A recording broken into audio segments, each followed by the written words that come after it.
Welcome to Your Research Business Daily Report, sponsored again by Socratic Technologies. We want to thank you for joining us again for part 3 of our 4-part interview with Google Consumer Survey's Paul McDonald. Today you're going to hear about how publishers are haggling with GCS about getting access to the research data, and also how the questions that Google Consumer Surveys have been posing has changed, plus some researcher satisfaction points thus far. Our goal is to increase the response rate on these surveys, which ends up paying now publishers more money.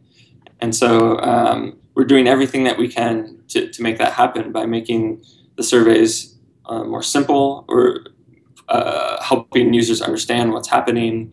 Again, giving publishers control over what shows up there. And we think we can increase that revenue going forward.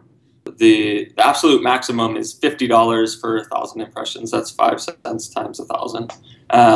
The high range that we've seen is around $38, $40 a 1,000 impressions. All right, very good. Are there more critical suggestions that you've received that you really can't do much about right now? Well, the publishers want to have sort of these one-question surveys. It turns out, I think, a large percentage of our surveys are 2 questions because that adds more value. It's more valuable for these users. And so that's one thing that we're not going to change. You know, we're trying to get the mix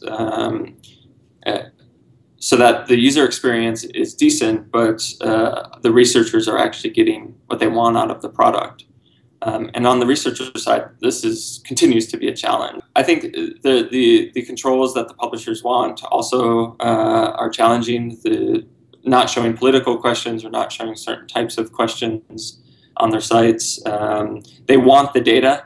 They want the data from the responses that we don't give to them because they want to use that to sell to their advertisers or help them make more money. And you know, the people who are paying for the data, it's their data, and we don't share it with anyone else. How different is the typical question being asked now from what might have been the typical question, 3-4 months ago? I think what we're seeing is there's like 2 or 3 main use cases that have really come out of it. The first is people who are looking for the rare birds, the low incidence type things. People who are IT professionals or who are soccer moms that purchase Gatorade, just like very rare people that you normally would have to pay a lot of money to get on a panel or someplace else. You can ask a screener question to screen out or screen in the people that you care about for 50 cents a response. And so we see a lot of that, trying to get at these low incidence populations or trying to understand the incidence rate of a given population for further research that they're going to do. I think there's the other set of things that we've seen are companies that are local or in sort of regions of the United States being able to ask their customers a question at low cost, because we can do this sort of targeting and instant results. We're seeing a lot of interest in tracking or longitudinal type things over time. We see kind of the same question being run every week, or same sets of questions, surveys being run every week from some of our customers. Within Google, we've always been a really data-driven company and use as much data as we can get. Most of it has been usage data, so how people are using search, what they're clicking on, that sort of thing.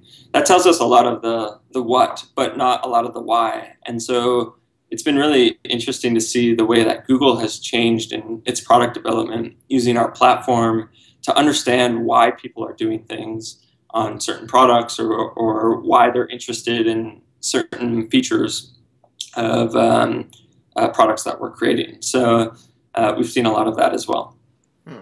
Are you actually tracking people? So we track when they've answered a question and what their response was, so we can show it to the researcher. We track their browser when they come back to that page, so we know to give them access. Now, we don't track the same person over time and like target a survey to that same person over time. We can't do that right now, and that may happen in the future, but that's not really on the plans in the short term. Let's talk now about the researcher reaction. Yeah, you've already indicated some of the things that they've thought. How's your return rate for researchers been in utilizing Google? Yeah, so our average customer is a repeat customer, which I think is really good for us and our business. I mean, people who use it once sort of get addicted to the data and the interface that we provide, and the ease of use in which you can sort of run and create a survey and get the responses back within 24 hours. It's addicting because you kind of have this power that you didn't really have before. So yeah, we see our average customer is a repeat customer, and people are coming back and using it more and more as sort of the lifetime of a customer expands. Tomorrow in our final installment, Paul is going to tell you about some significant concerns from researchers and Google Consumer Survey's plans for mobile. They're pretty dramatic. That's your Research Business Daily Report, sponsored by Socratic Technologies. Have yourself a great research day, and please join Paul and me again tomorrow.